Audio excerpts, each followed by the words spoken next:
ओम शांति। आज का बहुत सुंदर अद्भुत अनुभव सुनेंगे श्री श्री 108 शिवानंद महाराज रुद्रपुर का। दोस्तों, आज का ये अनुभव सुनकर आपका जीवन भी कई उमंगों से भर जाएगा और कई लोगों के तो अनेक प्रश्नों के उत्तर भी मिल जाएंगे। और दोस्तों, मैं अपने अनुभव से बोल रही हूँ कि एक बार जो ये अनुभव सुनेंगे वो बार बार सुनेंगे। तो आइए दोस्तों, सुनते हैं शिवानंद महाराज जी के अनुभव। वे कहते हैं, मैंने सपने में भी नहीं सोचा था साधारण सी दिखने वाली ये ब्रह्मा कुमारी बहनें इतने विद्वान हो सकती है। इसमें भी आश्चर्य यह है कि एक से बढ़कर एक विद्वान है। हम तो उनके सामने ऐसे हैं जैसे शेर के सामने मेमना।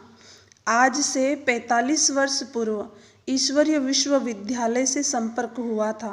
भारत पैदल भ्रमण के दौरान मैं पांडव भवन के सामने वाले पेड़ के नीचे ठहरा था कुछ समय के लिए।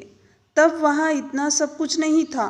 मुझे भगवान की पहचान देने का पुरुषार्थ किया था भाई बहनों ने, परंतु मैं तो अपने नशे में था। वैसे भी इन छोटी उम्र की लड़कियों को भगवान कैसे मिल सकते हैं, इसलिए इनकी बात का मुझे कतई विश्वास नहीं था। क्योंकि साधु संतों की साधना का पथ भी मैंने करीब से देखा था। सबकी बात नहीं कहता हूँ, पर जो असली सन्यासी है वे पूरा जीवन कड़ी तपस्या करते, फिर भी मिलता कुछ भी नहीं।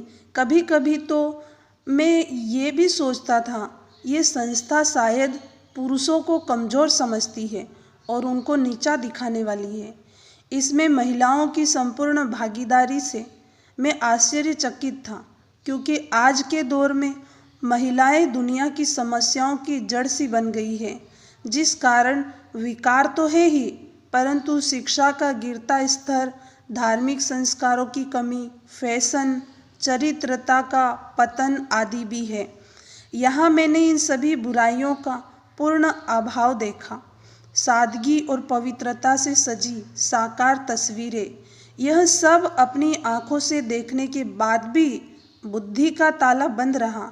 क्योंकि मैं था हठ योगी सन्यासी, और मैंने भी क्या नहीं किया। 2.5 वर्ष तक एक पैर पर खड़ा रहा, मौन भी कई वर्षों रहा, अन्न का त्याग छोटी छोटी बातों पर कर देता था। जब तक बात मान न ली जाए मेरा अनशन जारी रहता था। शासन प्रशासन को कई बार अपनी हठ धर्मी से झुकाया भी। बात तो मेरी सच्ची होती थी, पर तरीका गलत था, ये अब समझ में आया है। मैंने 4 वर्ष और 3 महीने भारत पैदल यात्रा की। उस समय उम्र 26 वर्ष की थी। उस दौरान आश्रमों, अखाड़ों, मंदिरों व साधु संतों के बहुत करीबी संपर्क में आया। मेरा मकसद भी यही जानने का था कि कहाँ क्या कुछ है। मैं हर बड़े छोटे आश्रम में गया, जगत गुरुओं से मिला। मैं तो सबसे मिला, परंतु मुझे ही कुछ नहीं मिला। हाँ, मैं चला था कन्याकुमारी से, लेकिन पहुँच गया ब्रह्मा कुमारी में। जीवन का वह पड़ाव भी आया जब मेरी बुद्धि का ताला खुला। हुआ ये कि मैं यात्रा पर नैनीताल के पास रुद्रपुर शहर आया और प्राचीन दूधिया बाबा संन्यास आश्रम में ठहरा। वहाँ की स्थिति बड़ी दयनीय थी। मुझे उसे संवारने की जिम्मेवारी सौंपी गई। जंगल ही जंगल, निकट शमशान घाट, पास में गंदी नदी, चारों ओर जंगली जानवर। फिर भी मैं वहाँ ठहर गया। एक बार तो तूफान में आश्रम की छत मेरे ऊपर गिर गई, मैं दब गया। 2 दिन बाद सुकुशल जिंदा निकला। मैंने उस आश्रम को अथक मेहनत से संवारा भी बहुत, परंतु इन सब खटरागों से मेरा मन उब गया। मैं थक गया, निराश हो गया। मन ही मन छटपटा उठा। इतना सब कुछ करते भी खाली ही था। जीवन पूरा अस्त व्यस्त था। चारों ओर दिखावे व साधना के ढोंग मैंने देखे। सच को मैं छिपाना नहीं चाहता, बताने में शर्म भी कैसी। कहीं कुछ नहीं, यह अपने ढंग का बाजार है, व्यापार है। भक्ति तो बाहर का दिखावा है। भगवान बेचे भी जाते हैं और खरीदे भी जाते हैं, और सब कुछ उनके सामने हो रहा है। मेरी श्रद्धा भी लड़खड़ाने लगी थी। गुरुओं की शान शौकत भी देखी तो संतों की भीड़ भी देखी।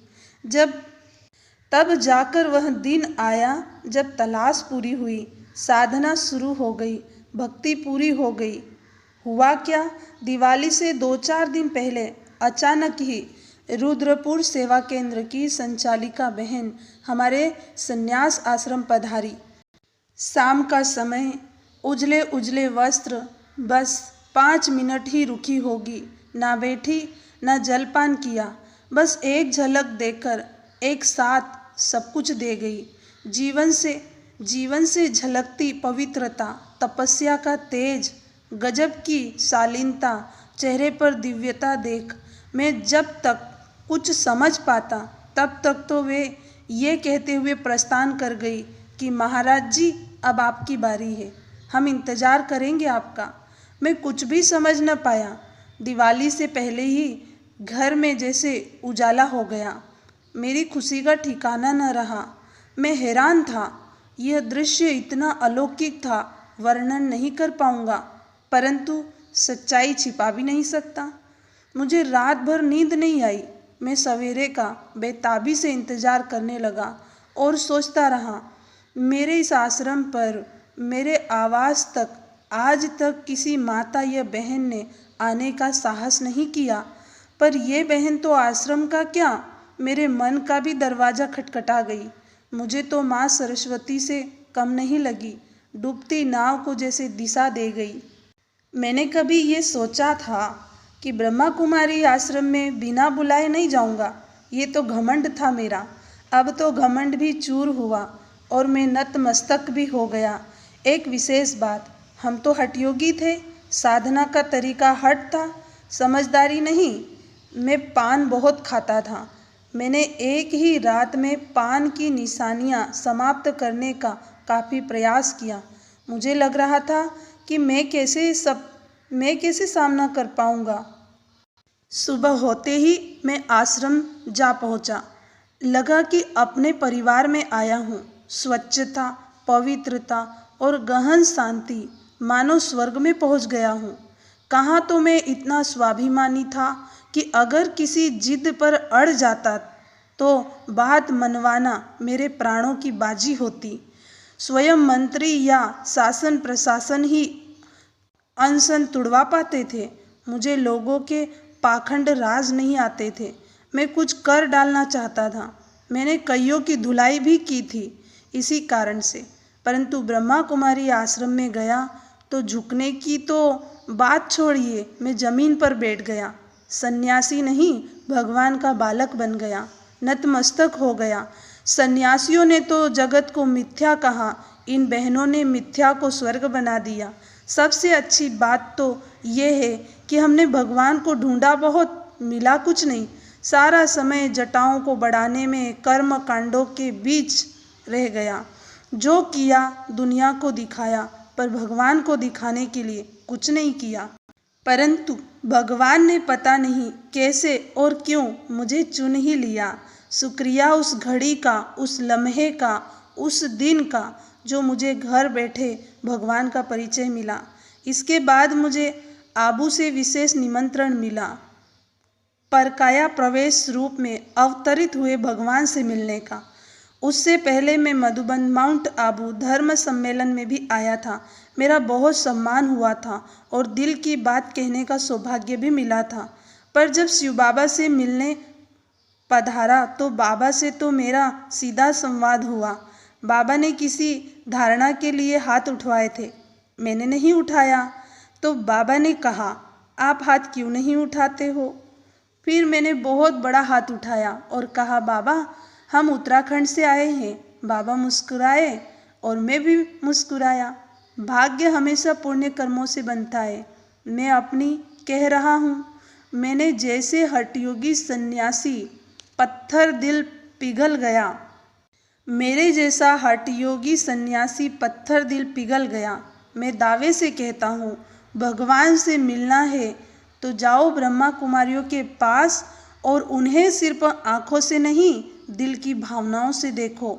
तुम्हें प्यार भी मिलेगा, भरपूर सम्मान भी और ईश्वरीय शिक्षा भी। मुझे सब कुछ मिल गया, अब दिल गाता रहता है, चमके क्यों न भाग्य भला भगवान जो चमकाए। अब तलाश पूरी हो गई और क्लास शुरू हो गई। रोज मुरली सुनता हूँ, आप भी जाना जरूर, खाली हाथ नहीं आओगे, ये मेरा वादा है। तो दोस्तों, ये था श्री श्री 108 शिवानंद महाराज जी का सुंदर अनुभव। ओम शांति।